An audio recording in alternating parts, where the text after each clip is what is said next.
score. Yeah. You know, with that score, you can change your life. Yes. So I think the students who really excel. Hi everyone, Mayuです。Welcome back to my channel. 今日は英語の資格のスペシャリストがいるということで、English Innovations に来ております。あ、もしかして、TOEFL や IELTS の点数を確実に上げるというネイティブ講師の方ですか？ Me? Yeah. Yeah, I guess I am. こんな感じでいいかなという茶番は置いといて、私も TOEFL アンバサダーとして参加したイベントで共演したことのある English Innovations 講師のCassidyです。今日はですね、英語の資格試験、特に TOEFL とか IELTS の、解き方とか勉強法のコツみたいなところを徹底的にCassidyに聞いていきたいと思います。So, can you introduce yourself? My name is Cassidy. We worked together a bit before, which is great. Yeah, it was so much fun. Yeah, so I am from America originally. I came here about 10 years ago. Actually, I'm about to get my permanent residency. Oh my, I know about the 10-year thing. Yeah. So I'm really excited. I was born in Florida. I went to University of Florida, which is actually my hometown. Very big school. Actually. I was just in Miami. Oh, really? Yeah. That's actually so far. You have no idea how big America is. Oh yeah. I know because. Okay, yeah, you do know. My host family drove from Miami to New Jersey. Oh my god.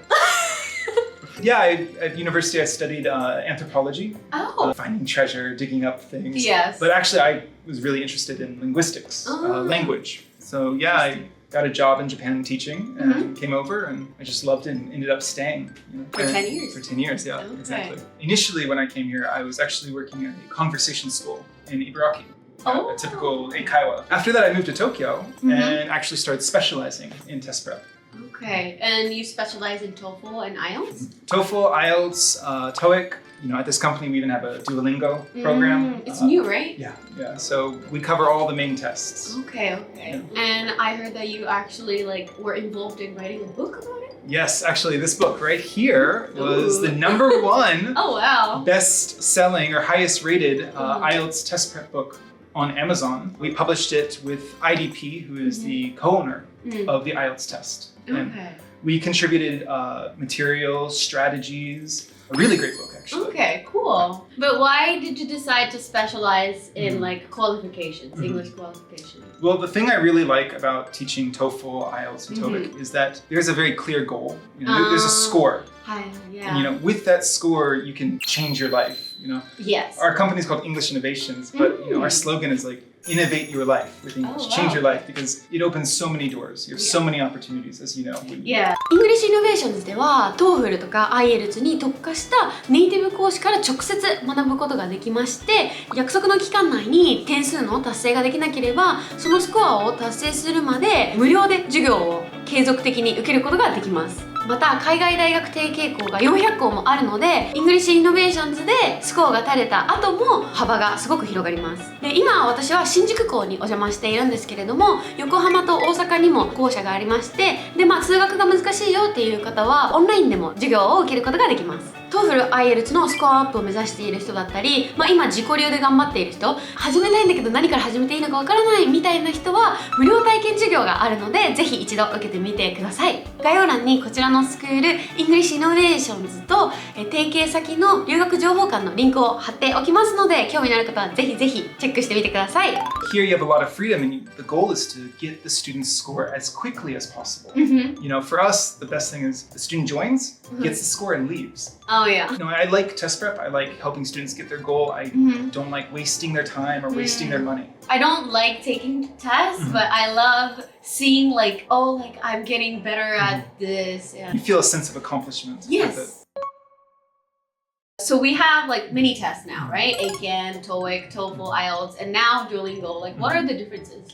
Well, with ACAN, you can use the score to get into university if it's a very high level score, right? Yeah. TOEFL and IELTS are great because it does cover all 4 skills, and the students who take these tests generally want to go study abroad. Kind of an interesting trend is that now a lot of students actually study these English tests to go to university in Japan. Oh, what? Yeah, instead of taking the typical, entrance exams, they can use this score to kind of get around that. Yes, that is true. Yeah, because for the actual entrance exams, you have to get the highest score on that specific day. You can't get sick, but if you have TOEFL or IELTS, you can prep in advance and you can take it as many times as you want.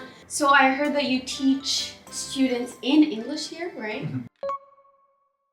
What's the advantages of like native English speakers teaching in English to students? You know, our classes are pretty long, right? Students come for 2.5 hours. Yeah. 2.5 hours, I don't know if like I can twice keep a week. my motivation for that long.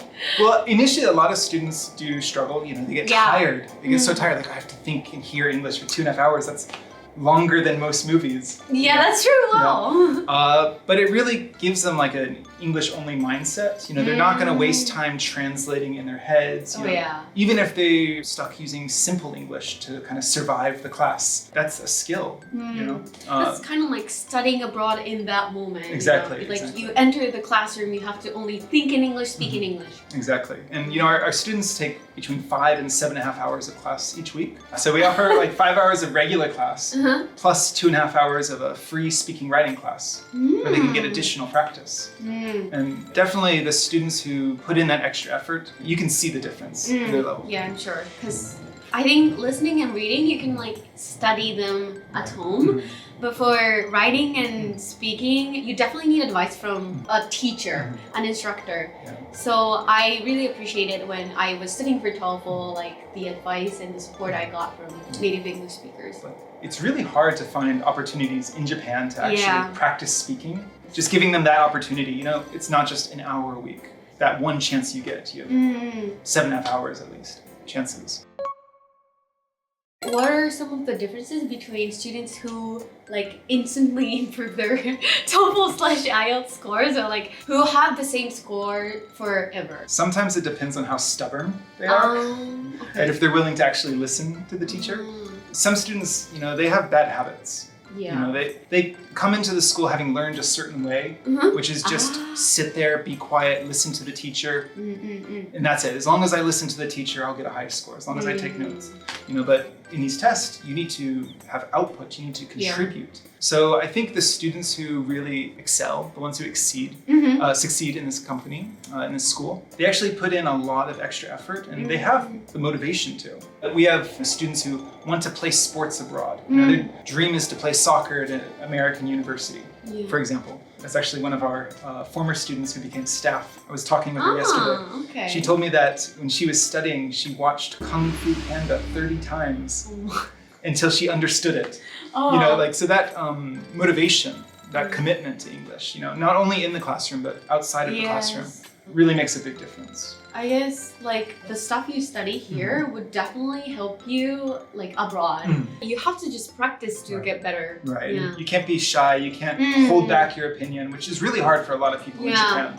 And like teacher's not gonna judge you, like I'm sure he's not gonna judge you, so you have to like give it a shot and try your best at school. Otherwise you will be like exposed to like having to like hear like very fast-paced English and be like, oh my god, I don't know what's going on. What's going on? So what's the first thing you should do when you decide to study for IELTS or TOEFL? Well, I think learning vocabulary is really important. You need a basic foundation. However, I think a lot of Japanese people make the mistake of studying too much vocabulary. Or thinking that they need to learn all the words in order to be able to speak. You know, I go to bookstores and I see like these vocabulary books, 5,000 words that you need for TOEFL. And you don't need 5,000 words, okay? Imagine like a 5-year-old child in America, right? They don't have that much vocabulary, but they're fluent, right? So you don't need that much, but you do need a basic foundation, right? You need to be able to show that you don't understand, right? You have to kind of have the confidence to raise your hand and say, could you repeat that? You know, could you speak more slowly? What do you mean? Because speaking out in class is very difficult because we're not trained to do that in school. So at first I was like, okay, I don't understand a thing, but I don't want to stop like the teacher or the whole classroom. But then it would be more difficult later, so you should give it a shot and like have the courage to ask. And the thing is, this is English, right? This is a foreign language for all of our students. Everyone is having a difficult time. If you raise your hand and ask a question, what do you mean? I don't understand. I guarantee you, the other students, thank you. Thank you. I was thinking the same thing. Exactly. So that confidence to ask questions, learning vocabulary. You know, the questions are hard, right? So like, imagine TOEFL listening. You know, To even answer the question, you need to be able to take notes on the listening, which means you need to be able to understand the listening. Yeah. How can you understand anything without having some vocabulary? And the key to learning that is putting in extra work, studying, getting the foundation, and when you don't understand, asking. You know? So it's all about preparation and a little bit of confidence. Confidence, that's very important, because like at the test center, even now I get really stressed that the person next to me is like doing the speaking while I'm like still listening. Right. So it's very stressful. But so one thing I wanted to say about learning vocab is that like I used to do like, you know, one word, like one translation. So like I would be like, okay, destroy, 壊す, destroy, 壊す. But you don't know how to use it. Is it a intransitive verb or transitive verb? How do you use it in a sentence? So I want to like add that like you are supposed to also study like the pronunciation and also like read the example sentence and everything and like look for synonyms. That's actually a really interesting point, because a problem that I notice with a lot of students is they really don't know appropriate word choice. Right? So like we have students who say things like, humans enjoy watching soccer. It's like, humans?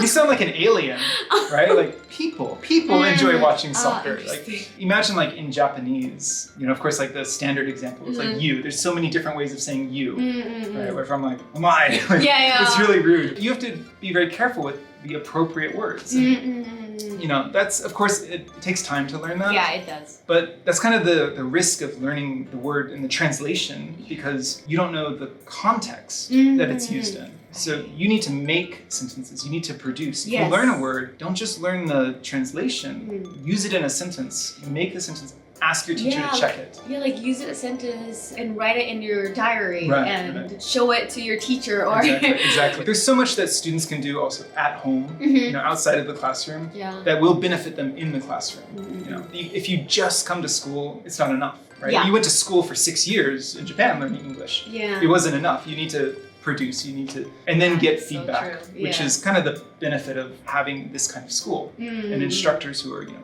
excited to see that in students. If you want to go to like a big university, the lowest score that they require you to have is generally 80, right? That's right. How long does it take for a student to get the score usually? It really depends like on a case-by-case basis, like where you start out. Let's say you just start out at intermediate level. Okay. Probably around 6 months. If you're starting from a lower level, then a year or so. Okay. And same thing with IELTS. If you want to get 7.0, which is enough to go to basically any university in the world, you know, if you're at a starter level, you can probably get that in a year. As long as you're putting in the effort. Okay. And another thing that we're very proud of at this school, something that we offer the students, is the score guarantee program. Okay. Right. So what that means is we are so confident that we can get your score, we can help you get your score, that if you do not get your score, you can continue taking lessons free of charge. Oh wow, that's amazing. Usually you have to like pay extra to stay forever. And less than 1% of students actually need to use this. You know, we are very confident that we can teach you the strategies and you will get the score. So like I was gonna say, for the score of 80 for TOEFL, you definitely need to know the strategies. You can't just like, even if you're confident in your English skills, you can just like go to a test center and get like 80. Like I think you need to know what it looks like, what the test looks like. So it would definitely help you to go to like school like this and like understand what you need to know before. You'd be surprised, because actually we've had students who, they're Japanese, they spent 3 years in high school learning in English. And then they come back here and they take the TOEFL test and they get a 60. And they're completely fluent. They're able to speak faster than everyone else. And in class, all of the other students are like, oh my God, this guy's a genius. You know? He's so skilled. But he's actually scoring lower than the other students because he's unfamiliar with the organization of the test. He's unfamiliar with strategies. He has the wrong approach. I think that's it for everything. Thank you so much for teaching us all the tips and, like the basic knowledge that you need to start taking these qualifications. If you come to English Innovations, you can meet Cassidy. はい、ということで、キャサディ先生にいろいろTOEFL とか IELTS とか、他の資格についてもコツとか勉強法みたいなところを聞いていったんですけれども、いかがでしたでしょうか？実はですね、私もあんまり言ってないんですけど、TOEFL を学んでた時にアメリカの大学を受験する前ですね、TOEFL 専門の学校みたいなのに行ってたことがあって、本当に自分だけで勉強してただけだったら身につけることのできなかったストラテジーとか、あとは高得点を取るためのアウトプット方法みたいなのを学べたので、本当に良かったなと思ってます。自分で勉強してる方も多いと思うんですけど、リーディングとかリスニングだったら、全然私もそれがメインだったんですけど、スピーキングとライティングに関してはやっぱり第三者とかネイティブとかのアドバイスがあった方が点数アップに直結すると思います。TOEFL、IELTS のスコアアップを目指している人だったり、今自己流で頑張っている人、始めたいんだけど何から始めていいのかわからないみたいな人は無料体験授業があるので、ぜひ一度受けてみてください。概要欄にこちらのスクール English Innovations と提携先の留学情報館のリンクを貼っておきますので、興味のある方はぜひぜひチェックしてみてください。ということで、最後まで見てくださってありがとうございました。Thank you for watching. Bye!